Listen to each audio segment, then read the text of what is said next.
renovasi alun-alun Taman Koji. Kemudian sekarang ada lihat bangunan yang terbangun dari 1913, kantor biro, dan ini ada yang tempat dibongkar oleh penggusuran untuk pengembangan, dan sekarang ada di. Halo sobat, kita ketemu lagi. Jangan lupa salam Indonesia. Saya bersama Mas Mulyono, sahabat saya yang menjadi reporter saat ini. Ya, di belakang kita tertulis Stasiun Tegal. Stasiun Tegal, dan saya mencoba untuk melakukan semacam reportasi atau bincang-bincang agar masyarakat di luar kota Tegal mengerti mengapa bangunan tadi yang kantor SCS di zaman Belanda jauh sebelum Indonesia merdeka. Merdeka 1945, tapi bangunan ini dibangun 1913. Luar biasa. Nah, bangunan ini pernah menjadi sebutan Taman Koji karena di eranya Pak Adi Winarso memang ada pojinya. Tapi nampak juga di sana ada bangunan tugu dari yang dibangun di zaman Belanda. Ada tugunya sekarang. Nah, tempatnya di sebelah sini, Mas Mul, sebelah utara ada bangunan yang pernah dibongkar. Silakan Mas Mul, mau tanya apa? Oh iya Pak, ini saya mendengar animo masyarakat Kota Tegal. Ternyata ini Kota Tegal sudah mulai dibongkar-bongkar semuanya. Dari sebagian orang pedagang juga mungkin pada teriak. Nah, ini pro kontranya gimana Pak untuk masyarakat Kota Tegalnya? Ya, jadi gini Mas Mul ya. Semuanya yang namanya pembangunan pasti akan mengorbankan. Apa mengorbankan? Yang dikorbankan kemungkinan adalah pedagang kaki lima. Persoalannya sebelum dibongkar, pedagang kaki lima ini diajak ngobrol, diajak rembukan, dan diberi tempat, difasilitasi. Iki loh Pak, Bu, iki loh para pedagang, sebelum Anda akan kami pindahkan, direlokasi namanya, harus ada pemahaman dulu sehingga tidak terjadi muncul benturan maupun kontra.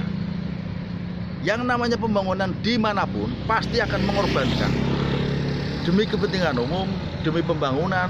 Memang setuju, tapi pembangunan jangan ada yang dikorbankan. Rakyat, masyarakat harus tetap diutamakan dan diuntungkan. Namanya win-win solution. Ada keuntungan bersama. Meskipun yang kita lihat adalah penataan tata kota, ya, tata ruang dan sebagainya, memang membutuhkan suatu kemajuan. Hampir setiap wali kota pasti punya identitas khusus. Contoh, di eranya Pak Syakir ada tugu yang namanya Tugu Wanyet, berada di perapatan, ya, Toko Jakarta yang arah ke jalan masuk alun-alun. Nah, ketika tumbang, Tugu Wanyet digusur oleh masyarakat karena kepentingan yang berbeda. Digantilah muncul Bapak Adi Winarso. Nah, Pak Adi Winarso membuat momen baru namanya kawasan Tegal Laka-Laka, yaitu sepanjang jalan Ayani dan sepanjang jalan Diponegoro. Di eranya Bunda Sita Iqbal namanya Gerbang Mas. Juga sama lagi. Ada ikon yang khusus yang dimunculkan oleh wali kota. Begitu Iqbal terganti, muncul lagi Tegal Bersinar yang diketuai oleh Bu Wali Kota pada saat itu Bunda Sita. Bunda Sita lengser, diganti lagi Mas Dedion. Mas Dedion dengan sekarang penataannya yang sangat bombastis. Contoh adalah penataan pedagang kaki lima relokasi yang sempat dibongkar ini ya. Yang dari dulu mungkin tidak pernah berani melakukan pembongkaran. Dan di eranya Pak Dedion sangat luar biasa perubahannya. Salah satu contoh adalah di depan stasiun kereta api dibangunlah Taman Pancasila. Awalnya orang protes karena di depan alun-alun itu ada Tugu Pancasila yang dirobohkan. Tapi rupanya Jalan Pancasila ini akan diganti dengan Monumen Pancasila. Monumen Pancasila yang sudah didirikan dari setelah Indonesia merdeka. Karena Tegal sangat kompleks, ada namanya gerakan 3 daerah yang dipimpin oleh saudara Kutil. Dan Kutil, tukang cukur yang gagah perkasa, yang membela kepentingan rakyat. Sehingga pada saat itu ada gerakan namanya Gerakan Kutil. Kekayaan para pamong praja diambil, kemudian berasnya dibagi-bagikan lagi pada masyarakat sekitar. Bahkan sampai pabrik tekstil pun diambil, bahannya dibagi-bagikan pada masyarakat. Karena kepentingan yang berbeda, sama rata sama rasa, sehingga jarit yang dijarah itu digunting-gunting sampai orang mendapatnya cuma 15 cm. Dan 15 cm ini tidak manfaat. Nah itulah kan mempelajari konsep kebersamaannya adalah konsep yang salah. Kembali lagi, setiap kali pemimpin punya ikon tersendiri. Setiap kali pemimpin punya gerakan moral sendiri. Setiap kali pemimpin berganti di Kota Tegal punya momentum dan sejarah yang berbeda-beda. Tapi jangan salah, Mas Mul, dari kabupaten kita lihat Pak Winato meninggal dunia. Saya tidak tahu sebab-sebabnya apa. Kemudian Pak Hasim Dido Subroto, Pak R. Samino, Betul. kemudian Pak R. Sucipto yang direformasi oleh rakyatnya, dan di Tegal Pak Zakir digulingkan oleh kekuatan rakyat. Kasusnya sepele sebenarnya, tukar guling.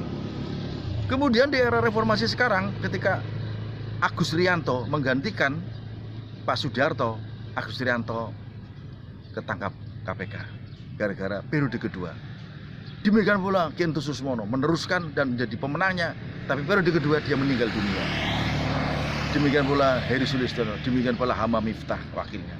Di Kota Tegal sama, Pak Iqmal kesandung persoalan, Buddha Sita kesandung persoalan, Pak Zakir lebih mengawali kesandung persoalan. Dan ini Pak Dedion mudah-mudahan tidak kesandung persoalan. Saya berharap siapapun pemimpinnya tetap memajukan dan pembangunannya maju, tetapi tidak mengindahkan kepentingan rakyat demi kesejahteraan masyarakat, demi kesejahteraan kita semua. Jangan lupa, salam bahagia, salam Indonesia, Indonesia harga mati, NKRI harga mati, salam kebangsaan. Ya, oke, terima kasih Pak Haji. Selamat.